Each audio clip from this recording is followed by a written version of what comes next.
better way to christen the new combo camper than a good old-fashioned lunch break car camp. And instantly this is one of those moments where you can see the benefit of the back window.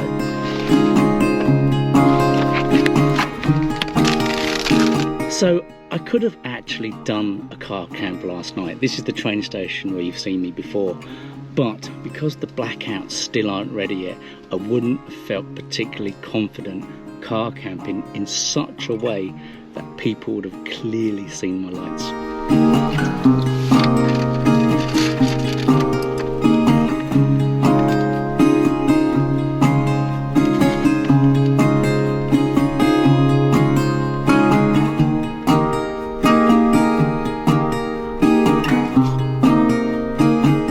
Just realised that this car has the best feature for car camping ever.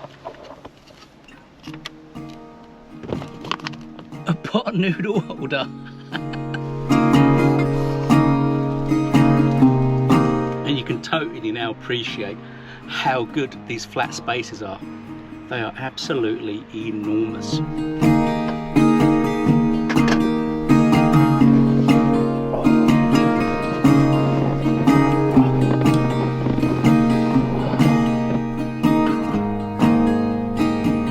Some of you might remember I once tried to use this chair in my Zafira and it blatantly didn't work, but it actually works really well in here.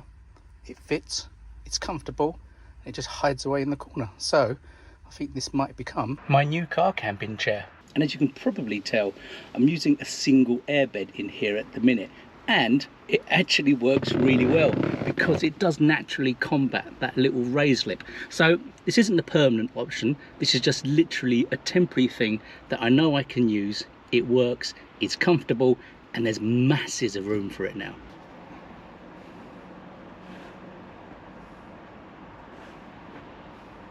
Well, as for now, well, I'm going to have one of my famous 15-minute car camping lunch break power naps. So I'll see you in a minute.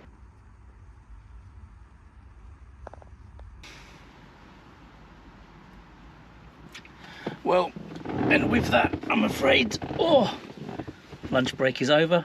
It's time to go back to work. All in all though, I think this has been a rather successful little test, and yeah, I am rather looking forward to enjoying this epically large car camping space, which at the very latest will be the end of September.